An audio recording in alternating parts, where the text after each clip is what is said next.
Welcome back to the Raptors Wrap-Up podcast.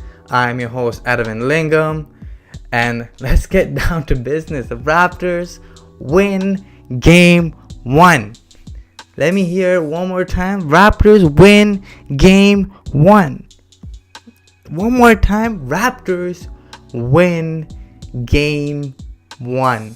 The Raptors exercised their demons and actually accomplished what most people out there were expecting the Raptors to lose.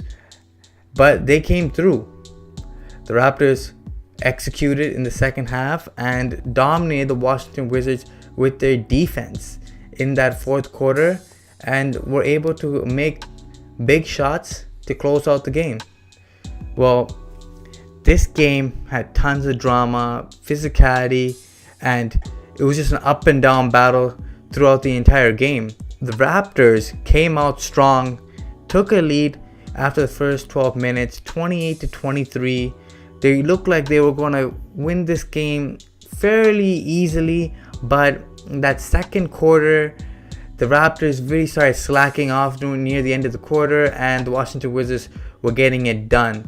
John Wall especially was breaking down the Raptors defense. He was finding Gortat, finding shooters. The man had 13 points and 10 assists, a double-double in the first half. In 24 minutes, he had double-double. And Raptor killer Bradley Beal was a little quiet, and Gortat was doing some damage. JV initially, when starting the first quarter, was getting inside and crushing Gortat and got both their big men in foul trouble. But the Raptors seemed to go away from the big man in the second quarter, and the game just got out of hand. The second half, credit to Dwayne Casey, he lashed into these Toronto Raptors and they came out focused. DeMar DeRozan and Kyle Lowry in the first half were combined 2 of 8. Not a lot of shots. The Wizards' game plan was to take the ball out of both of their hands and force them to pass.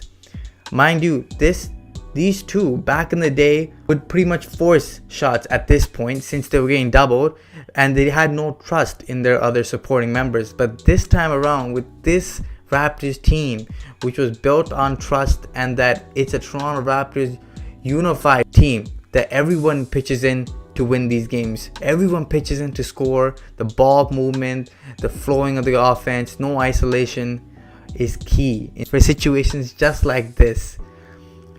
DeMar DeRozan and Kyle Lowry started to pass the ball and find the shooters. OG Anunoby, people thought he was going to shy away from the big moment, but OG came out to play, hit his first 3, and then he just got settled in right there. He dropped 10 points in the first half, was hitting his threes, was cutting to the basket. He was playing great defense on Bradley Beal. He was looking good.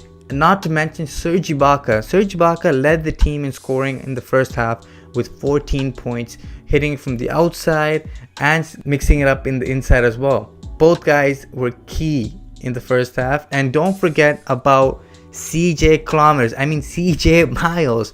The man was on fire. Finally, out of his slumping days, he came out to play in the playoffs, and he's showing us why we acquired him for the postseason.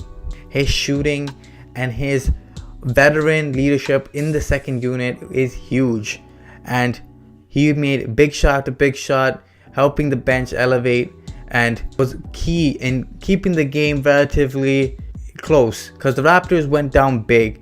The Raptors lost that second quarter 36-27 and lost the lead going into the half.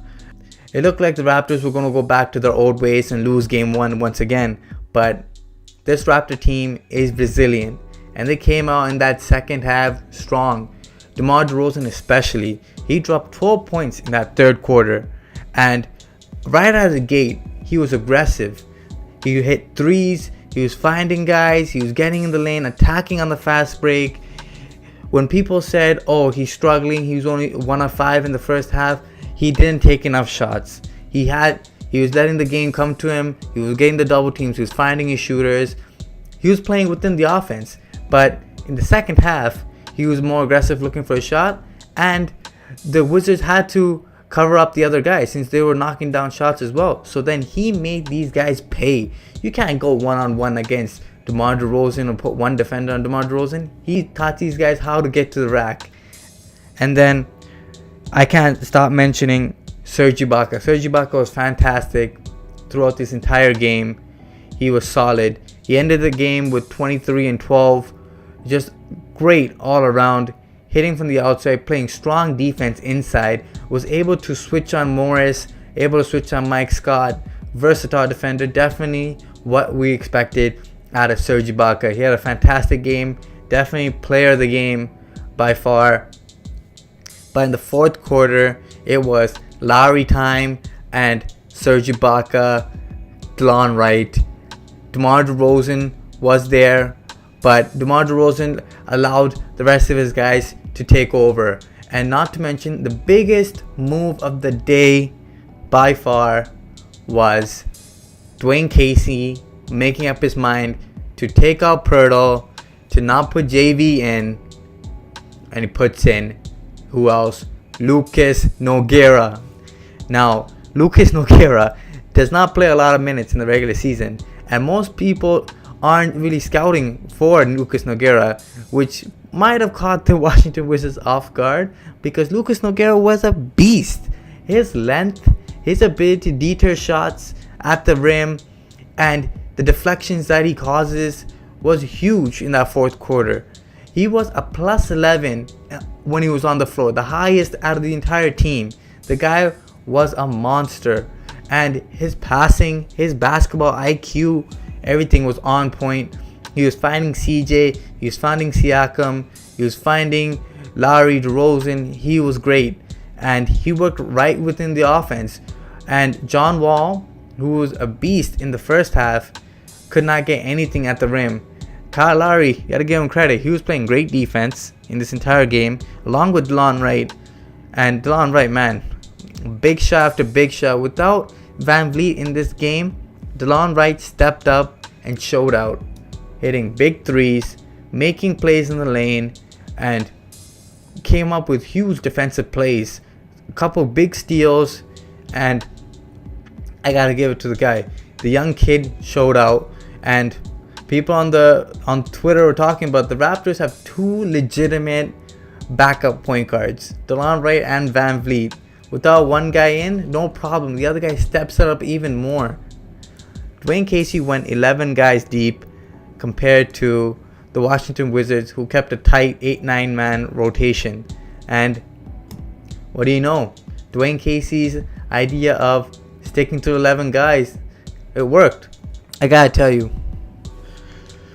this wasn't a smooth game in whatever sense. The Raptors do have a lot to look back on in this game, to work on for sure. Most importantly, turnovers. Turnovers were the biggest problem that led to so many points for the Washington Wizards. 11 turnovers in the first half gave the Washington Wizards many opportunities at open threes in transition. And then getting out on the break, John Wall is a monster. Going downhill, there's no one in the NBA that can keep up with his pace. So the Raptors turning the ball over, live ball turnovers especially, it was a disaster right after that. That's why the second quarter, these guys went crazy. But John Wall was doing a great job of also finding his guys. He had 10 assists in the first half. He had about 4 assists or 3 assists in the third quarter.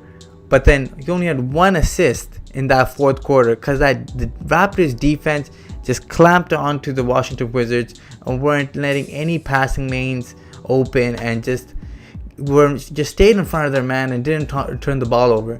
That was huge. They did not turn the ball over in the fourth quarter. Taking care of the possessions, especially in the playoffs, is huge. They did just that. Dwayne Casey told these guys at halftime not to play harder, because they were playing hard already, just to play smarter, because taking care of the basketball is what this team needs to do to take over and win this game. And they did just that. Now, there were key moments in this game that really changed the makeup of this game. The one moment I had to pinpoint, if I had to choose just one moment, would be the flagrant foul that Mike Scott gave on Kyle Lowry. Kyle Lowry wasn't having the greatest game. He wasn't having a big impact on the game at that point. But as soon as Kyle Lowry gets angry and gets more aggressive, that's when this team runs its best.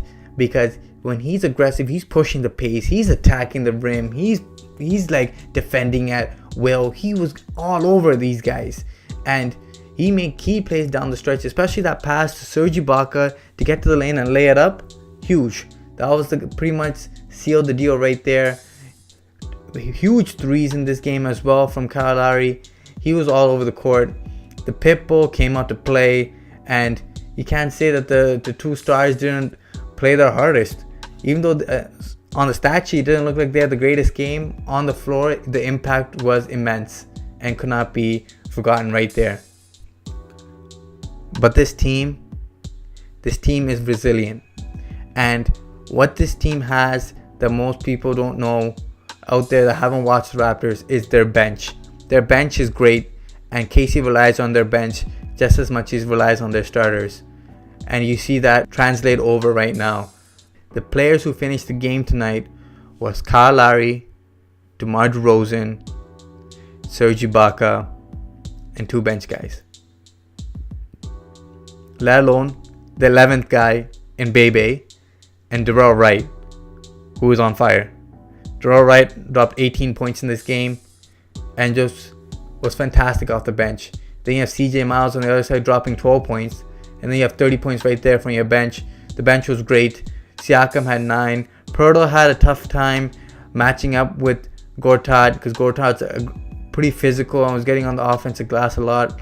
So Dwayne Casey said, Pirtle, you're not having it today. You're not having a good game. Don't worry about it. We have another guy just come in. Bebe comes in. Bam. Great impact right there. So the Raptors have tons of depth. Casey's not afraid to use them this year. And it just looks like this team's more confident in what they're doing. Even if they're going down 10, down 15, this team is confident that they can come back. They have the ability, they have the potential to just make these huge comebacks, make a bunch of stops consecutively, and hit shots when they need to count. And this team, my God, I have a great feeling about this team, and I knew it. Game 1, they got it. It would be a struggle, I always thought, but they came out and came through at the end. Otherwise, guys, I'm signing out. This is Edwin Lingam from the Raptors Wrap Up. We're going back for Game 2 on Tuesday. Few days rest, perfect for Serge Ibaka. Let's get this W. We the North or everything is what they're calling us right now. Check out the post-game coverage on my website below. Like, share, and subscribe, guys. Let's get this. We the North. Game 2. Let's go 2-0. Peace.